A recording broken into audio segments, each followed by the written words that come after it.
How to become a programmer? Many people ask this. I'll give you a simple algorithm, not a magic formula, but a practical plan that's been proven time and again. Ready? Let's go. First step, ask yourself a simple question. Why do I want this?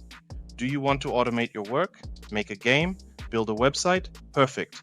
These reasons show genuine interest, not just a chase for money.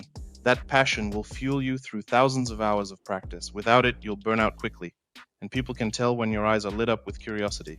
Second step, start coding immediately. Don't wait for ideal conditions, a fancy PC, or the perfect time of day. There are free courses and simple exercises online. Just pick one, write your first hello world, and keep going. Even if it's on your phone at 3 a.m., the key is to start us right now. Third step, keep coding. If you couldn't finish your first basic course, maybe programming isn't for you, and that's totally fine. But if you breeze through it and want more, then great. Find another tutorial, another lesson. You don't need to quit your job or school. There's always free time. Code in the morning, at lunch, after work. At this stage, don't spend money. There's so much free material out there. Your key to progress, constant practice. Fourth step, keep coding and create a small personal project, maybe a to-do app, a birthday calendar, or a simple script that automates a routine task. When you hit a snag, perfect. The answers are out there in Stack Overflow, YouTube videos, Chat GPT. Don't give up, experiment until it works. Sometimes inspiration strikes in the shower or on a walk. The key, never stop trying. Fifth step, keep coding. Soon you'll find yourself disappearing into your own coding world more and more. You'll want that perfect solution, rewriting and refining the same function multiple times. This is a never-ending cycle. Think, test, search online, read others' code, ask for feedback, try again.